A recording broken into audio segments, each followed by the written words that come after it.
If you clicked on this video, you should have heard about the assassins at least once in your life, maybe through games, movies, or history. But who were the real assassins? How did they emerge from the shadows to become one of history's most feared secret societies? Join us as we uncover the story of the first assassins. In 1090, when Persia was under the rule of the Seljuk dynasty, a man from the land of Persia set into motion a series of events that would forever change the course of history. This man, Hassan-i Sabbah, was the founder of Nizari Ismailis, more commonly known as the Assassins. The story begins in the rugged mountains of Persia in the 11th century. Here, amidst the stark landscapes, emerged a secretive and feared group known as the Assassins. The Assassins were led by the enigmatic Hassan-i Sabbah, a brilliant strategist and devout Ismaili Muslim. Born around 1050 in Qum, Persia, Hassan was well educated, having studied theology, philosophy, and the sciences. His early life took him across the Islamic world, from Cairo to Nishapur, where he encountered different religious scholars and political figures.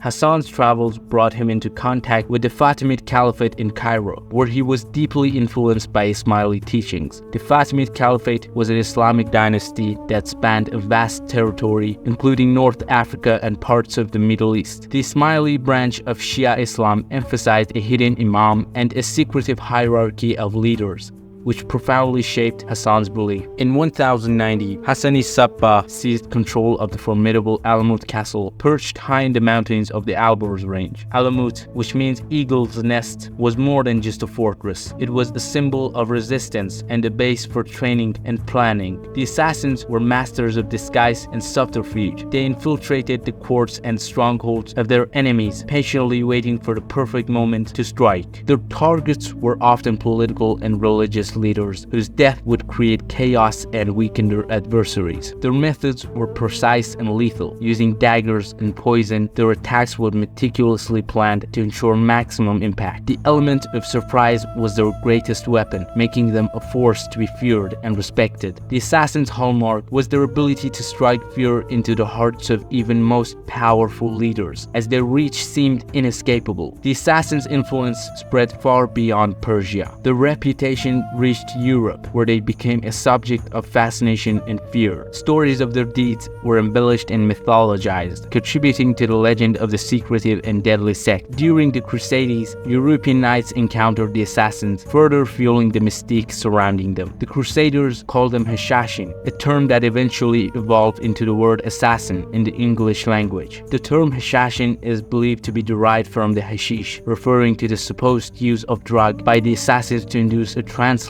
state. But who were the assassins really? Were they merely ruthless killers, or was there more to their stories? To understand their true nature, we must delve into their beliefs and motivation.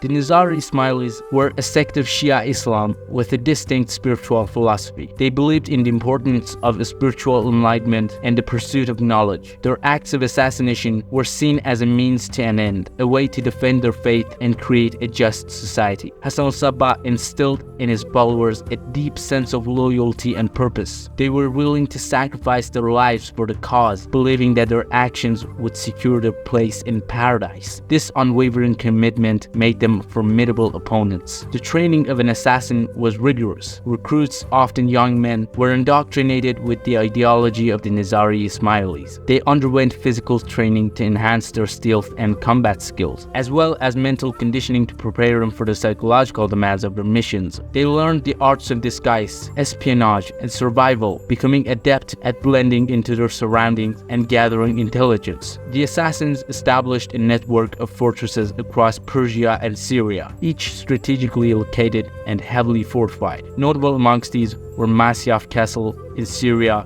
and Alamut Castle in Persia. These strongholds served as bases for operations and training centers, where assassins could plan their mission and retreat to safety after their attacks. The targets of the assassins were often high-profile figures whose removal would create significant political and religious upheaval. Among their most famous victims were Nizam al-Mulk, the Seljuk vizier, and Conrad of Montferrat, the king of Jerusalem. These assassinations were not random acts of violence, but carefully chosen operations designed to further the strategic goals of the Nizari Ismailis. However, the assassins' reign came to an end in the 13th century, when the Mongol Empire, led by Hulagu Khan, the grandson of Genghis Khan, launched a brutal campaign against them. Alamut Castle was captured in 1256, and the assassins' power was shattered, yet their legacy endured. The legend of assassins was further popularized by travelers and chroniclers, such as Marco Polo, who brought back tales of the mysterious sect to Europe. According to Polo, the assassins were drugged with hashish to induce a vision of paradise, motivating them to carry out their deadly missions. While modern historians debate the accuracy of these accounts, they contributed to the enduring mystique of the assassin. Medieval European manuscripts and texts often depicted the assassins as almost mythical figures, blending fact with fiction. Their reputation for stealth, cunning, and fearlessness became legendary, influencing not only historical accounts, but also the imagination of writers and artists for centuries to come. The legacy of the assassins is complex and multifaceted.